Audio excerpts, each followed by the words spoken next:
me down soon.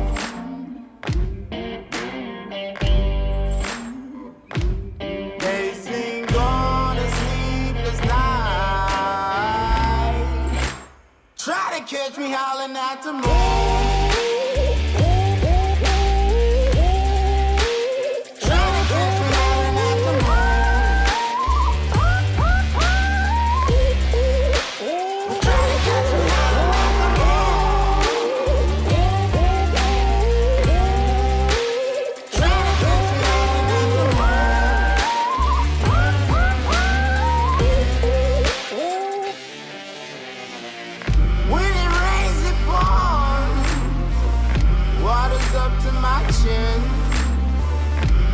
Won't stop fighting to the very end.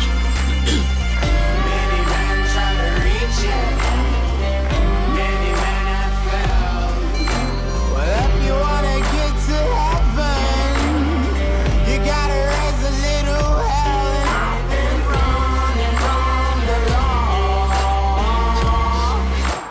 Hope they won't shoot me down.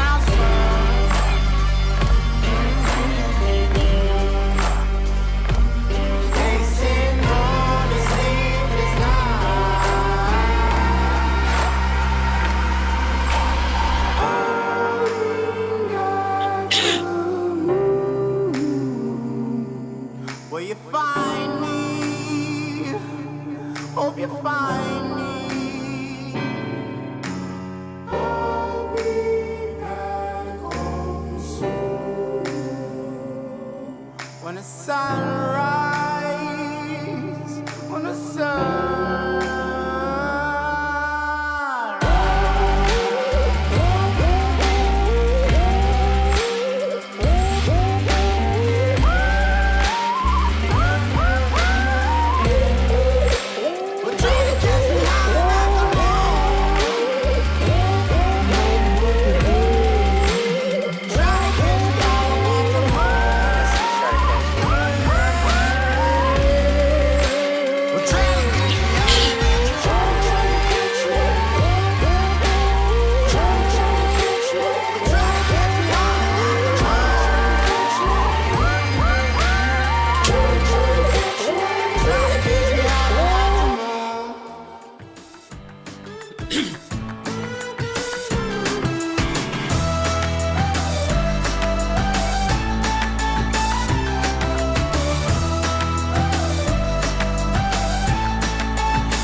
If you were going to your events.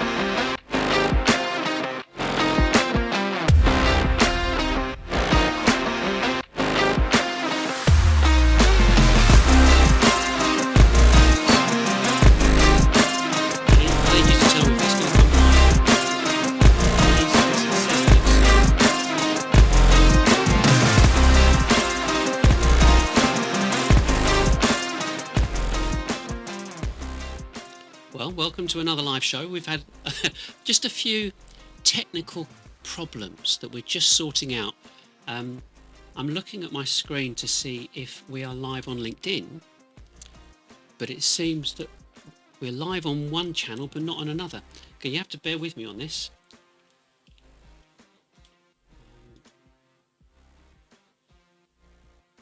Pre-live.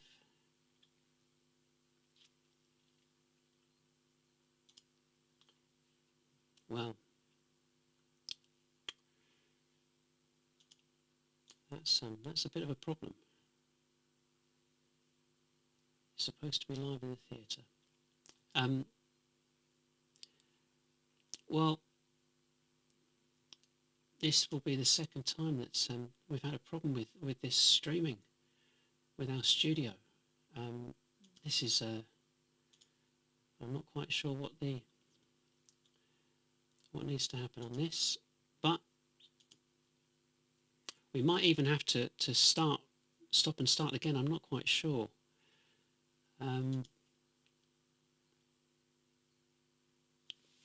Okay, if you can hear me downstairs in the other office, can you come up and tell me what's actually happening here, because we need this to work properly.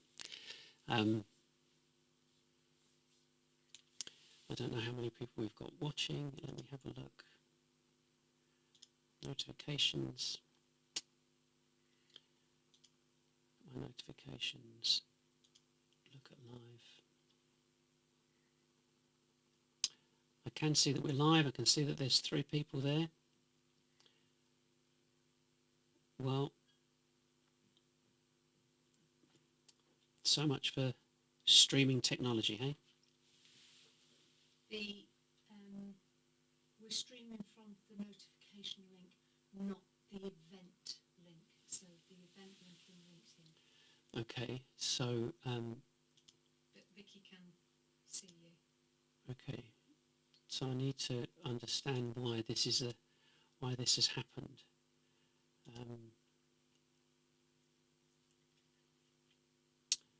So just bear with us.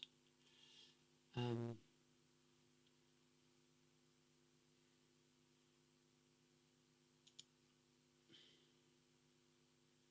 that's the next one.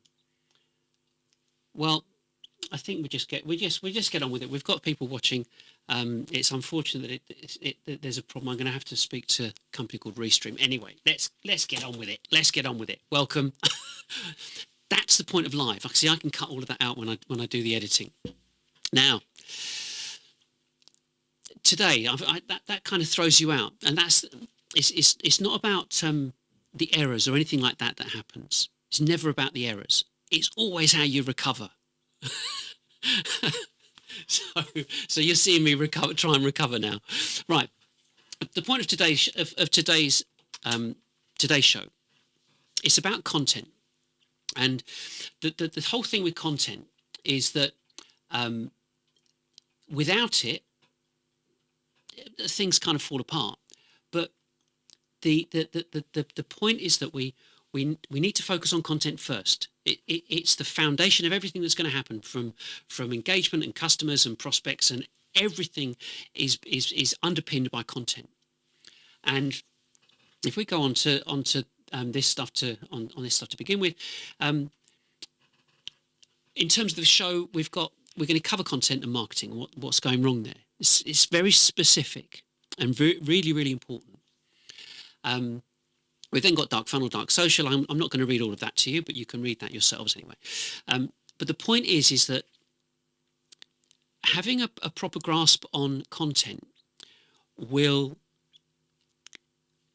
change your perspective on the companies that you're working for. And it's really, really, really critical. The rest of our strategy to do with live streaming or anything like that, without good content, it will fail. It will just be a flash in the pan. Nothing will happen. Damp squib. Okay. So, just to recap, our target market are business owners and CEOs, CROs, CGOs, VPs of sales and salespeople. I'm really specific about this. This is not for marketing. Yeah, this is not for marketing people. And there's a specific reason. My view, marketing have had 25 years to get this right and they've failed. And I'm going to explain the reasons why and why content's such a critical part of this. So if you understand this thing about content, if you get it right, it will change your future. Honestly, it will. And the reason it will change your future is because you will have a better understanding of what it is your customers are actually looking for, your prospects are actually looking for. So it might sound a bit twee, but if your prospect is well educated by you, it's easier to sell to them. And the better, the more effective way that you deliver that is it reduces friction, increases margins.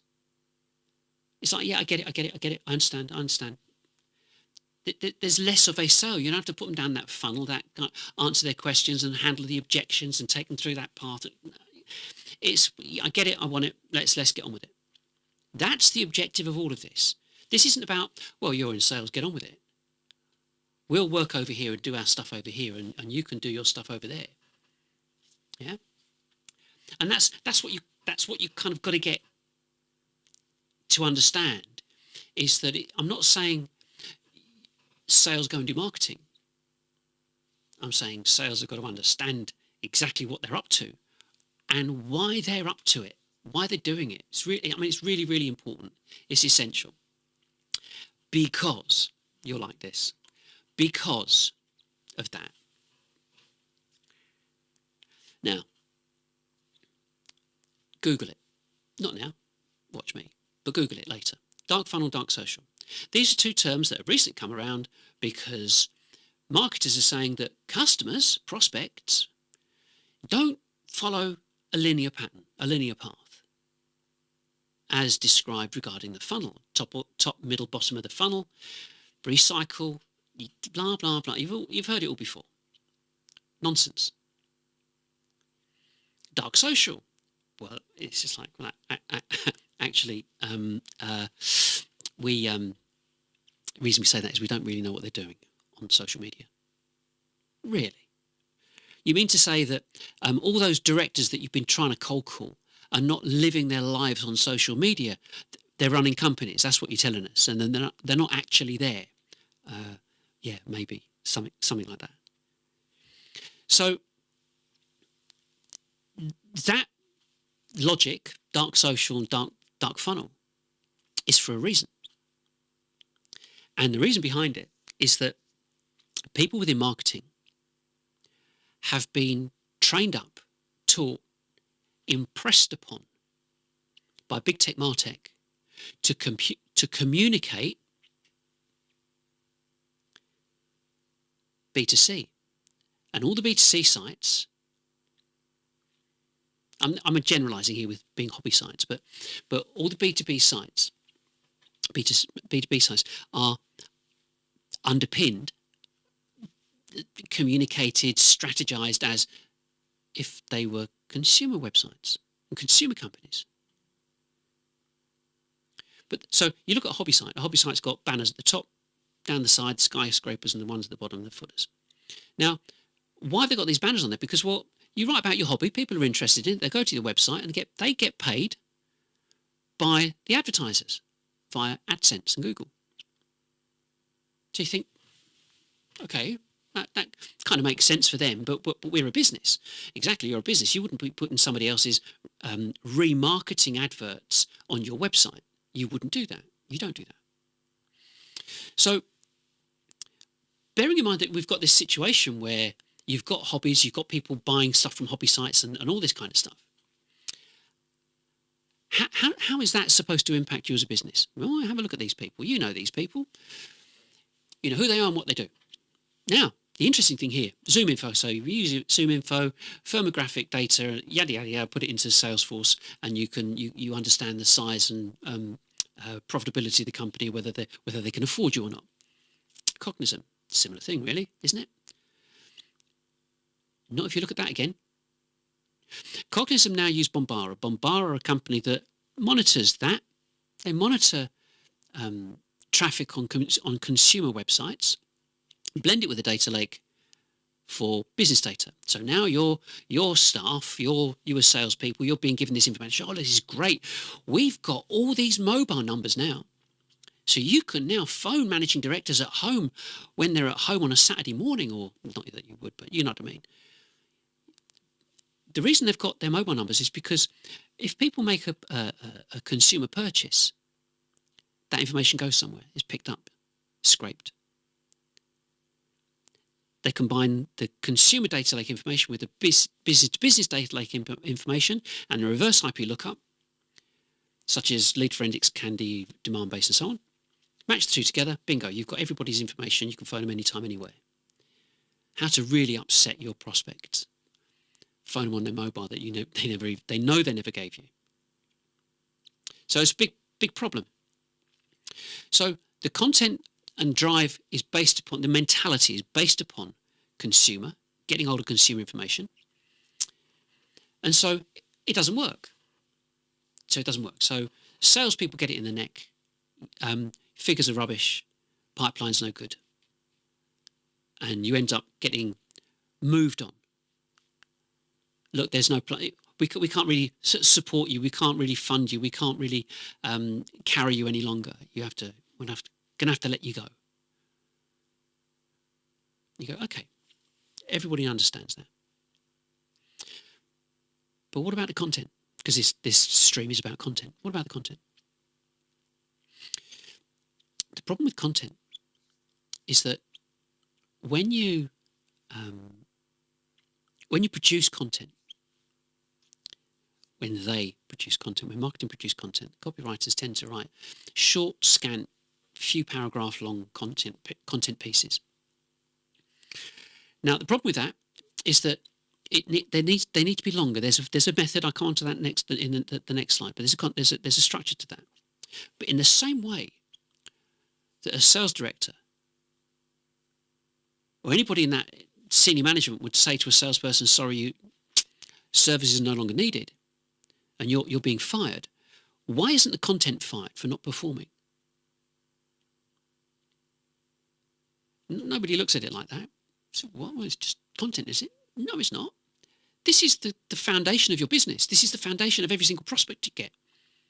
You speak to a prospect that might be mildly interested. Well, I'll have a look at your website. I'll have a look at the content. I'll see what you've got. They want to be educated. Gartner say they want to be educated. Everyone wants to be on the Gartner quadrant. So therefore, educate your prospects the way that Gartner tell you to educate your prospects, because 83%, I think, is 100%, because personally, they want to self-educate before engaging with a salesperson. The only way they're going to do that is through content. So if the content's not doing what it should do, get rid of it. Edit it.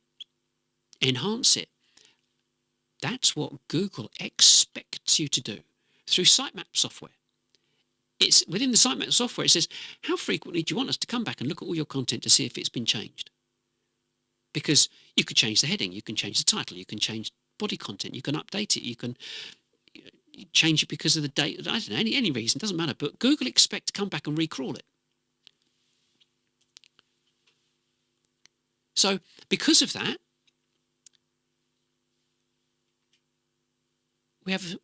Google have got a structure. And in terms of the structure, it's been around for a long time, but it's not used. You go, well, what have we got to do? Well, top right, yeah, that's the kicker. 15 to 1700 words. You think, well, that's quite long. Yeah, 250 words a page. Yeah, 6 pages, give or take. 6 pages of A4, 11 point. But then you've got to have bullets and numbers and number lists and bullet lists and pictures and graphics. It's got to be a rich, engaging piece of content. Why? Well, Google would rank it. If you wrote it and did that, Google would rank it. They crawl it and index it and rank it and put it in their search engine. That's what this whole interweb thing's all about, isn't it? You go, well, okay, so what you're saying is the 4-paragraph blogs that we've been knocking out are not really working. That's right, they're not working. And one of the fundamental things about people call them blogs. You're a business. You write articles. You don't write blogs. Yeah, you're not writing about woodworking or upcycling furniture. Yeah, tell what I see on look out on Facebook. But you see what I mean? Yeah, you don't do that. You write articles because the articles that you're writing are there to educate. They're there to be thought leadership articles and so on. So there is a strategy, a structure, that says this is what you should be doing. Why aren't you doing it? So it comes back to content again, comes back to you and what you are doing. So there's no point complaining about anything that's going on in your company. This applies to everybody, direct to downwards. Don't complain about it. Come up with a solution. But most people think no other solution exists because everybody does the same thing. Everybody does demand gen, lead gen, ABM, ABX. Everybody does automation. You know, sprinkling a few events here and there. Everybody does the same thing. So how do you expect to beat anybody? And I mentioned in the last live stream, if everyone's doing the same thing, then surely to goodness everybody would be turning over the same amount of money. Yep, 100%. If you do it in dollars, 144 grand per person per annum around the world. Companies from 20 employees up to, I don't know, I think it was Infosys, Cognisys, 10,000 plus employees and so on around the world. 30, I think it was about 30,000 with Infosys. They were a bit lower, admittedly, but most of their employees live in Asia. So everybody's doing the same thing. Everybody's turning over the same amount. Everybody wants to do more. Go and buy a company, increase your turnover, take on 50 more people and do 5 million a year more. Nothing special there. Still 100 grand per person per annum. So what you want to do, clearly what you want to do, is be in a position where you're producing this great content, but you're able to be different. You're able to differentiate yourselves from your competition. That's what this game is all about. So, you know, forget about being like everybody else. You've been, to kind of put it nicely, there is no nice way of putting it, you've been mugged.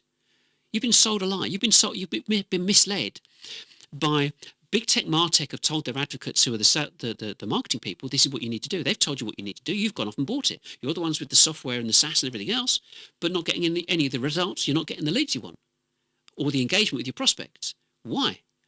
It's no different with your company or the next company or the next company. Everybody's got the same problem. So you go, well, if we produce all this content, you know, we've been told nobody's going to read it. It's going to be too long or whatever. Work with me on this, right? Say, look, Star Wars. You go, well, yeah, of course we know Star Wars. Love it. Lord of the Rings, Alien. What it doesn't matter, right? These are blockbuster trilogies, and not just trilogies. They're series of films. People binge watch them. Why? Why do people binge watch Netflix? It's because it's engaging. None of this too long didn't read. If it's engaging, you read it. It's a bit like, could you imagine sending your kids off to university and the kids come around and go, well, if that lecturer doesn't deliver it in like 5 minutes, I'm out of here. It's like I'm clock watching. I'm not. If you don't want to learn, don't do it. Same with the content. If your content is educational, if it's going to make a difference, and bearing in mind, your prospects want your content to be different. They want to learn from it. You're telling them that what's going to happen is it's going to teach them. It's going to change their revenue. It's going to deliver an ROI. There's going to be a reason to do it. But think of the pressure.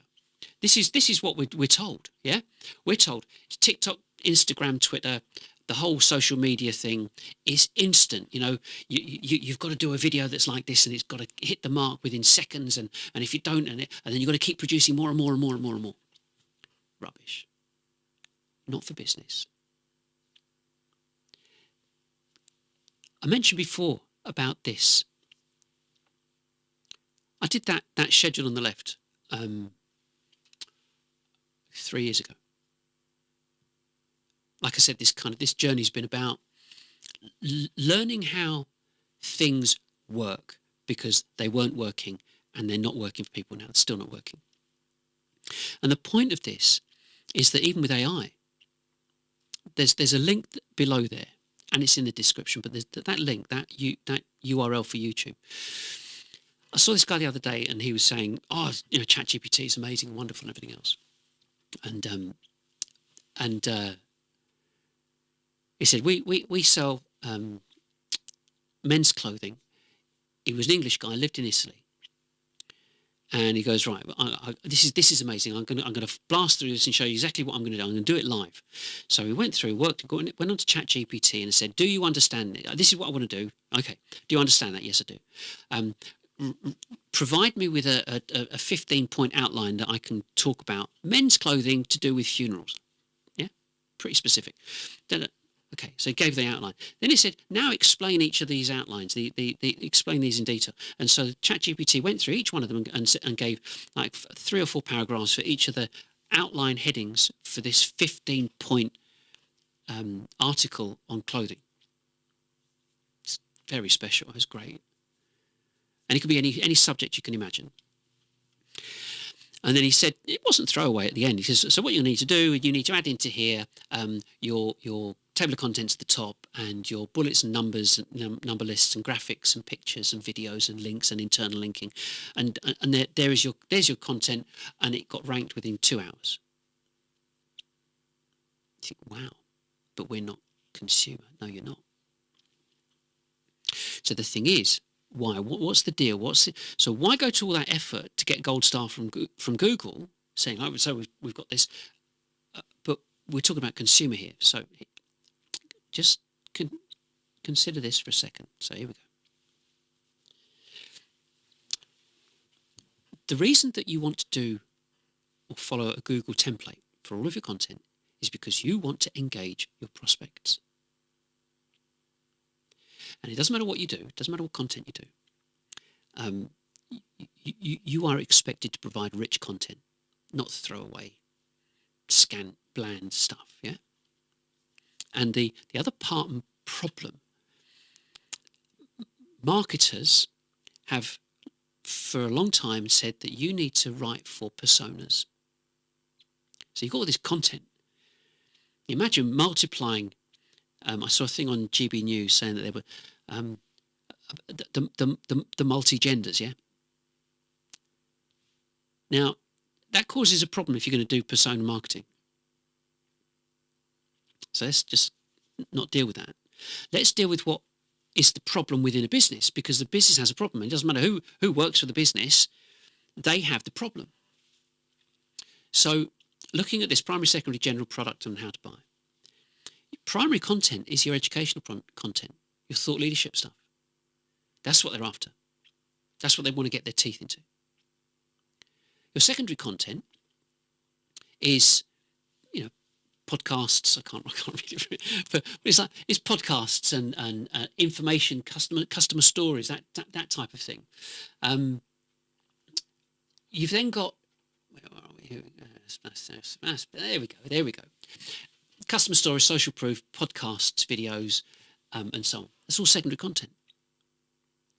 So once they've looked at your primary content, and we're learning about this, we're understanding, I think I'll have a look at see who your customers are. They go, okay, I wonder what they're like as a company. Let's have a look at their CSR, ESG, whatever, latest PR stuff. Oh, look, someone new joined. Oh, look, someone had a baby. I can't imagine every managing director really being that concerned about it. But that is information that is relevant to your business, because it will be interesting to some people, even if it is just your staff. But there's a valid place for it, for general information. But primary and secondary is key. You've then got your product. Obviously, clearly, but you've got how to buy, how to install, how to implement, how to understand, what about best practices, all that type of stuff. And also FAQs. That comes under your product. So, and finally, you've got how to buy. I mean, you do show people how they can buy from you. You have got order forms on your website. You can take an order digitally, can't you? tongue-in-cheek, but you know what I mean. That's what the point of this is, if you're going to be doing digital selling. So if you've got all of this, this is a structure, a logical structure for people and businesses to look at and go, we get it. We understand this. This makes sense. Persona marketing and blogs and so on are a complete and utter waste of time, because whenever any content is produced by marketing, they chuck it behind an email form and then demand that you fill out, that your prospects fill out a form with their email, name and address and telephone number and everything else to give to marketing BDRs to go and phone up, which just annoys the I was going to say something, but it just annoys the hell out of everybody. Nobody wants cold calls, nothing. I saw this thing on LinkedIn yesterday. It was a poll. Should marketing learn how to do telesales? To understand the pain, thousands and thousands of responses to this poll. And I put a post up and said, no, don't do it. Don't do cold calling at all. Stop. BDRs hate doing it. It's a soul-destroying job. And every single person on the receiving end of a cold call hates it, without exception. Nobody said, I've had some great cold calls today. Said nobody ever. So there's so clearly there's this mismatch that we have to get business, but we actually don't really know how to do it. So, and that comes back to here. This really interesting book. You must get hold of it. He's a Nobel Peace Prize winner, and it's really, really key to everything you're doing in sales. And the decisions that you make, because there's thinking fast and slow. Thinking fast is instinctive, reactionary. So if you've been told to do the same thing over and over and over again, which you have been for the past 20 years by big tech martech and the marketers that you've employed, you're going to think that what you're doing and the decisions that you make are reactionary, are instinctive, because you know. And this 6 series of videos, or live streams, are saying, no, businesses don't know. You're just repeating what marketing have said, who are repeating what martech have said, who are repeating what big tech have said, who own the martechs. Yeah? So thinking slow is simply evaluating and taking time out and being considered, making considered decisions based upon research and evaluation. That's it. It's not complicated. And it gives you all these different examples, and the point of the different examples that it would give is because it makes you stop and think. And the most important thing on there, which one of the things that jumped out at me, page 66, I told you I read it, page 66 says it's repetition. Marketers use repetition, that's why we will keep doing what we're doing. So in terms of content, where's it go? What should we be doing and why? Well, the simple fact, this picture was Mid-Journey, by the way, it's an AI generated, but this content is consumed everywhere. So someone's got an iPhone, which means they've got words and audio podcasts and video and live. So all 4 sitting on a train going from A to B. And that's the issue here. Anything's possible, anytime. Anyone can consume whatever they want whenever it suits them. So it's like, who are we ever in business to turn around and go, oh, we just write documents? It's like, really? Says who? Because people aren't consuming just documents. Quite the opposite, in fact. More people do searches on YouTube than on Google. So people want to watch, they want to engage. I mean, even with this, if I made a mistake, like last week, I showed how to look. You can plug in an iPhone and use that as a camera, and it cut my audio off. It's live. This week, we had a problem with transmission, with the scheduled transmission. Now I'm going to have a moan at someone straight after this. But the point of this is it's live. People want to see this live. People want to see what's going on, and we've got a different way of approaching all of this. So if you look at what content, what we're talking about, well, you've got loads. I mean, video, podcast, live stream, articles. Then the articles, you've got papers and documents and downloads and publications and, through to slide docs. Slide docs are great, by the way. We've got one of those on under downloads. We've got a slide doc. You produce them in PowerPoint. So these are the documents that you give people in advance or afterwards. So it's a document about your presentation. I mean, I put some bullets up there, but I don't read. I don't always. Well, you've seen. I don't read them out. They're predominantly pictures. A bit like this one. I'm not going to read them out. But the point of this, if you've got some time, do a search on YouTube and find Yeti. Yeti are they manufacture cooler boxes and vacuum mugs and stuff like that. But they're pretty rugged and loads of other stuff as well. Like I think they do backpacks and so on. But predominantly they're well known for doing insulated products. And we came across them on YouTube and watched one. I think I've ended up watching about 50 of them. They're great. They're all customer stories, loads of different subject matters, but all about their customers who use their products. But where's Wally? The red and white stripe thing, and the kids look for the where's Wally in a picture. It's like that. Where's their product? Is it in the shop? Is it not in the shop?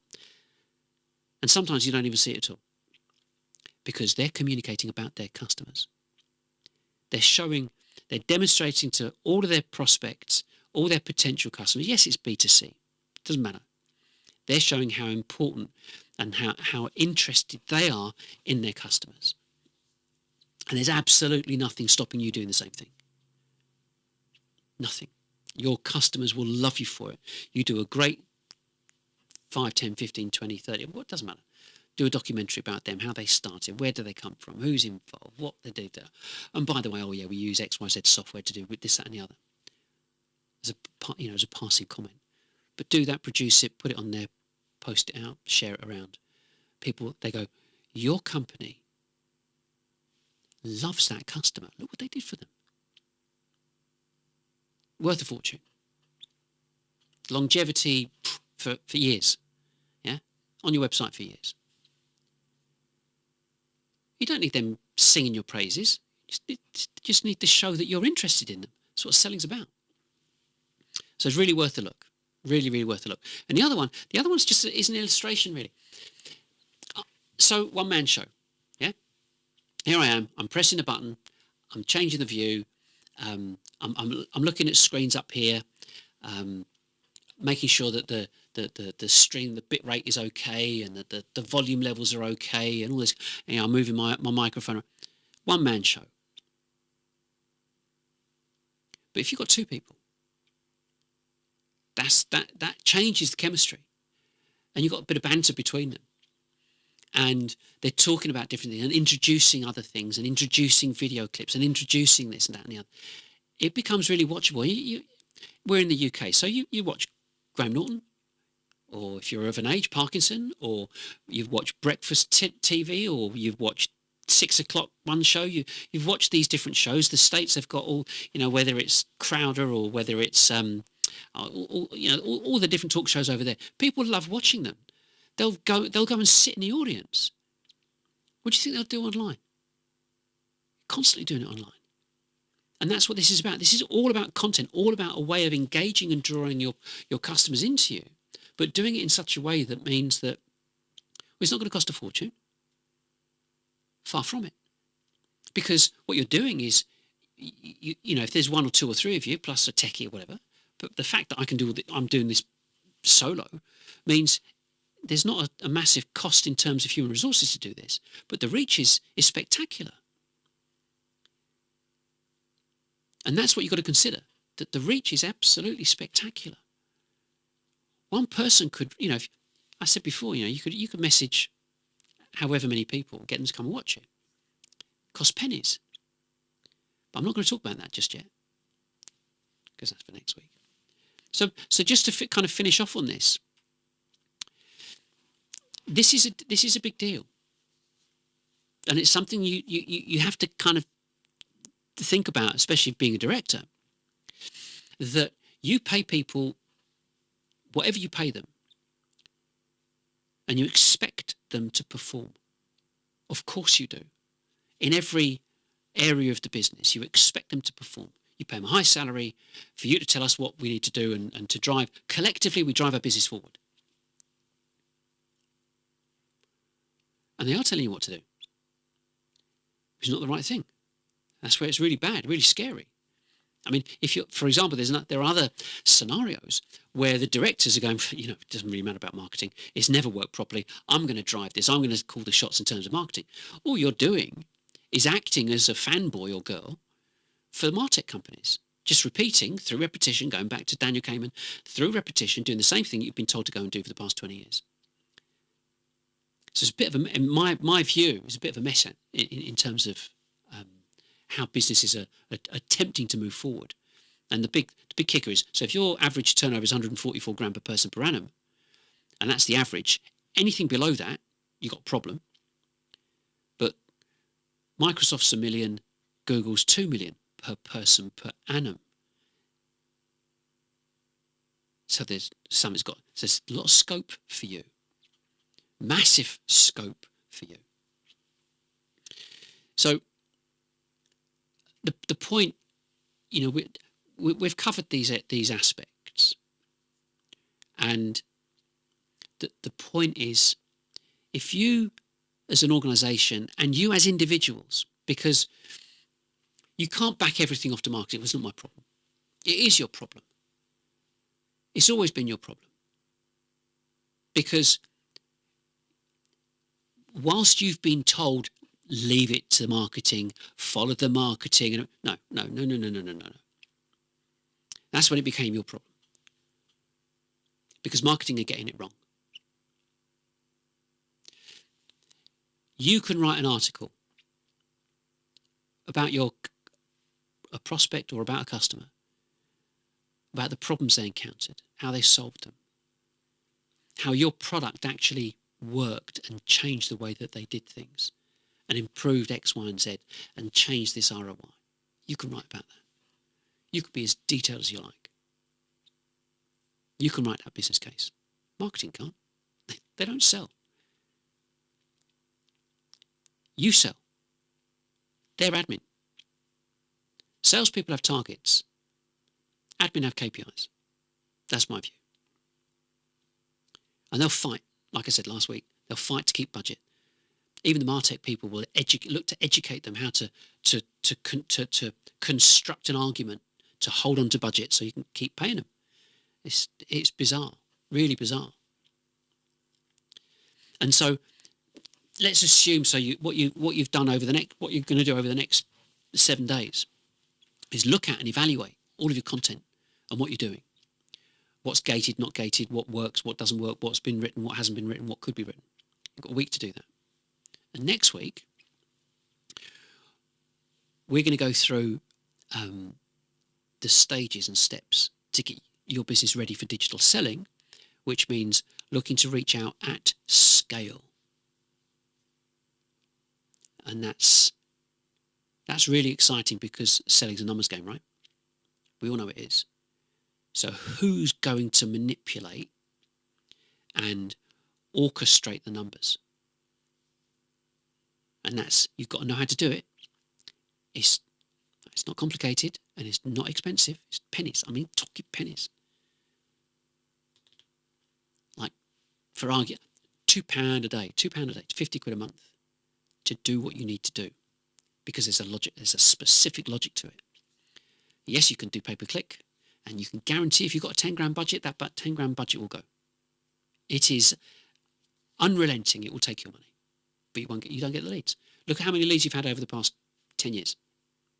Look how many inbound leads you've got from the website in 10 years. It doesn't work. We know it doesn't work. Dark funnel, dark social, should be dark pay-per-click. But anyway, so that's what we've got lined up for next week. I hope you enjoyed it. It's a bit of a strange thing to say. I hope you grasp what I'm saying, that the first part of this is to understand what the foundation is of the business, and it has to be the content. The content must deliver what prospects are looking for first. Otherwise, there's no point having a conversation with you. Because if you've got no information, you've got nothing to teach me, nothing to show me, nothing to give, you're no good to me.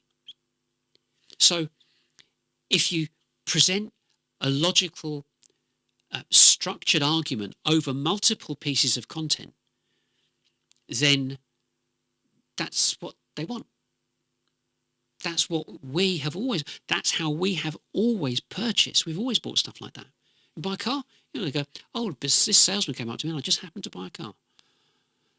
You wanted a car, you looked at it for years. You went and bought one and you pored over the technical stats and everything else.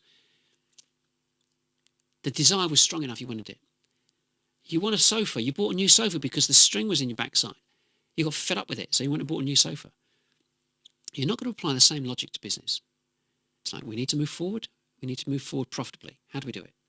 And if you can deliver that, like this, and however you do, happy days. You're away. So that's it from me. Next week, that's what we're going to talk about next week. Communicating on autopilot at massive scale. Looking at growth and contractors, how to get this happening quickly, because it's all about speed. And talking about speed, it's about how your website performs, why it should perform, how it should perform in terms of your operations and the content stack. And of course, we've got analytics there. Not everybody's favourite subject, but without it, you fail. And Tag Manager, well, no marketer is going to like Tag Manager, because when you know how long someone's been on a page and if they've been there and where do they come from, where do they go to, and you go, well, actually, that shows that your content's rubbish. I don't like it. But you, like I said before, you need to know. You need to know about this. Not to go and do it yourself. It's never about this. These 6 shows are not about teaching you to go and do it yourself. We'll talk about that another time. Do you want us to do it? Do you want your own team to do it and get them trained up to go and do it? But that's it's important. If you've got a complaint, if you're not happy with something, you must understand what's happening in order to know what to do in the future. That's it. Bye for now.